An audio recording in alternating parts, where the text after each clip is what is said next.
वैसे तो कृष्ण हमेशा अपने भक्तों के साथ, अपने प्रियजनों के साथ, अपने सखाओं के साथ मौजूद रहते हैं, उनकी हर बात सुनते हैं। लेकिन आज का दिन विशेष है। विशेष इसलिए क्योंकि आज कृष्ण जन्माष्टमी है और कहा जाता है कि अगर आज आप सच्चे मन से भगवान कृष्ण से कुछ भी मांगते हैं तो उनकी आशीर्वाद, उनकी कृपा जरूर आपको प्राप्त होती है। हम सीधे रुख करेंगे पंडित विनोद भारद्वाज जी का और साथ ही साथ हमारे साथ जुड़ चुकी हैं डॉक्टर सुमित्रा अग्रवाल जी भी। दोनों ही ज्योतिषाचार्यों का बहुत बहुत स्वागत है। विनोद जी, सबसे पहला सवाल आपसे, कृष्ण की विशेष कृपा पानी है, उसी का दिन है, कैसे पाएं, क्या इसका उपाय है?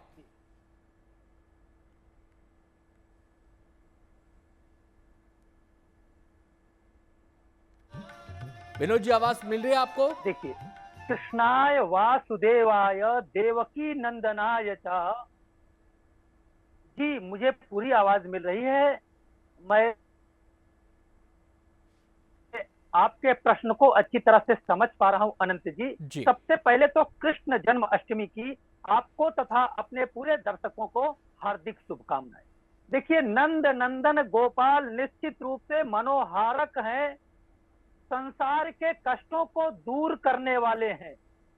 ऐसा कहा जाता है कि जो भी व्यक्ति कृष्ण जन्म अष्टमी की अर्धरात्रि में भगवान कृष्ण चंद्र सरकार का प्रकट उत्सव मनाता है, निश्चित रूप से उसके मन के सभी पाप संताप दूर हो जाते हैं।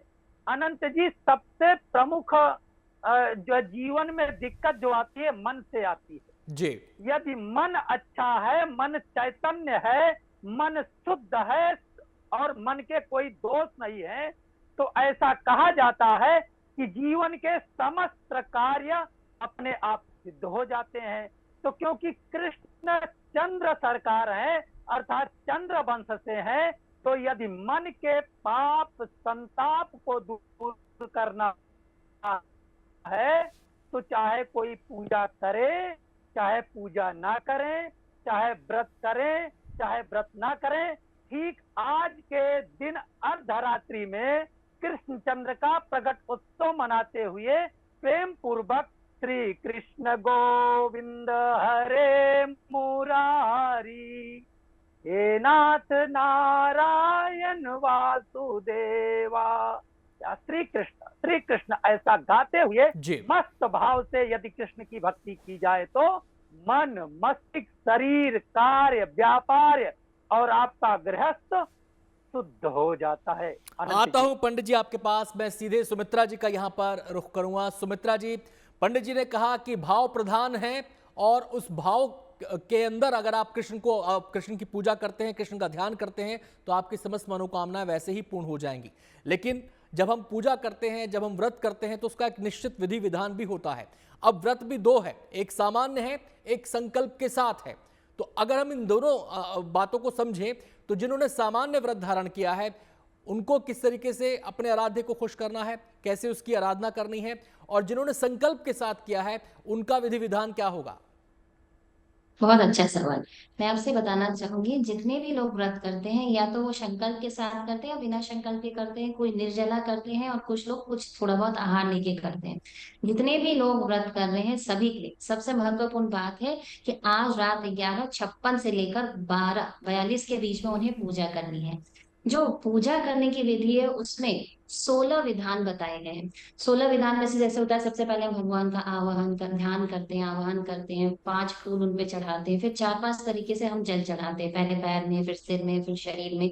तो ऐसे जब हम विधान कंप्लीट करते हैं, एक चीज का हमेशा ध्यान रखना होगा कि जब भी हम भगवान को कुछ भी चढ़ा रहे हैं 56 भोग में से, चाहे फल फूल कुछ भी, तो हमेशा समर्पयामी शब्द का इस्तेमाल जरूर करें। लेकिन जब हम धूप या दीप चला देते हैं भगवान को, तो हम सिर्फ दिखाते हैं, उसको चढ़ा नहीं रहे होते। तो जब भी धूप दिखाएं तो हमेशा बोले धूप अग्रपयामी, ये जरूर बोले।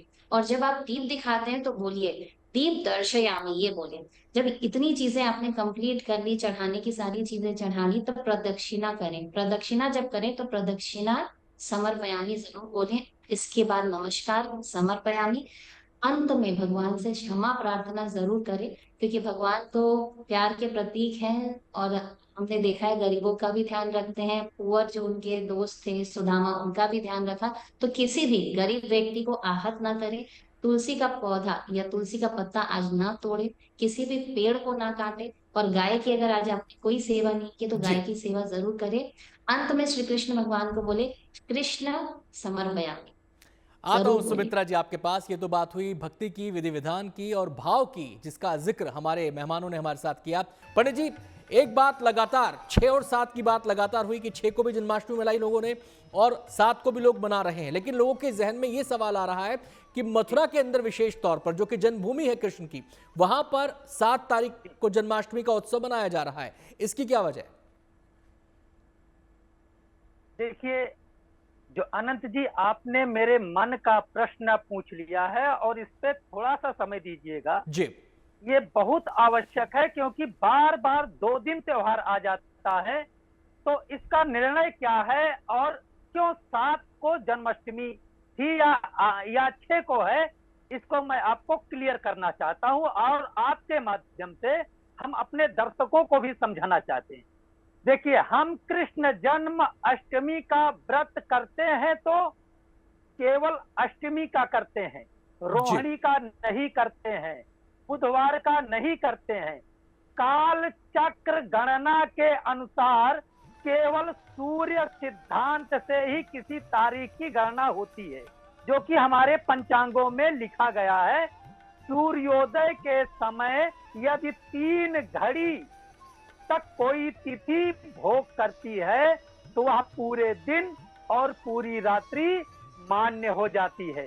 देखिए, यहाँ पे जो 6 तारीख को जन्मोत्सव मनाया गया, मैं कोई ऐसा नहीं कह रहा हूँ गलत है, क्योंकि भाव प्रधान विश्व करी राखानी, जी, भाव जो है प्रधान होना चाहिए, क्योंकि भक्त के बस में भगवान है। भगवान के बस में निश्चित रूप से भक्त नहीं हो सकता है।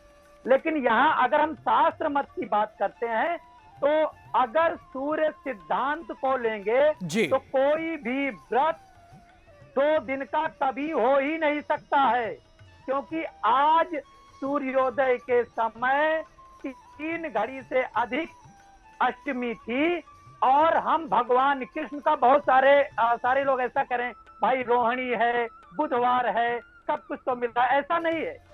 जन्म तिथि को हम मना रहे हैं, रोहिणी को नहीं मनाते हैं। एस्ट्रो तक ऐप पर आपको मिलेगा भविष्य से जुड़े हर सवाल का जवाब। डाउनलोड कीजिए एस्ट्रो तक ऐप और चुटकी में जुड़िए इंडिया के बेस्ट एस्ट्रोलॉजर से।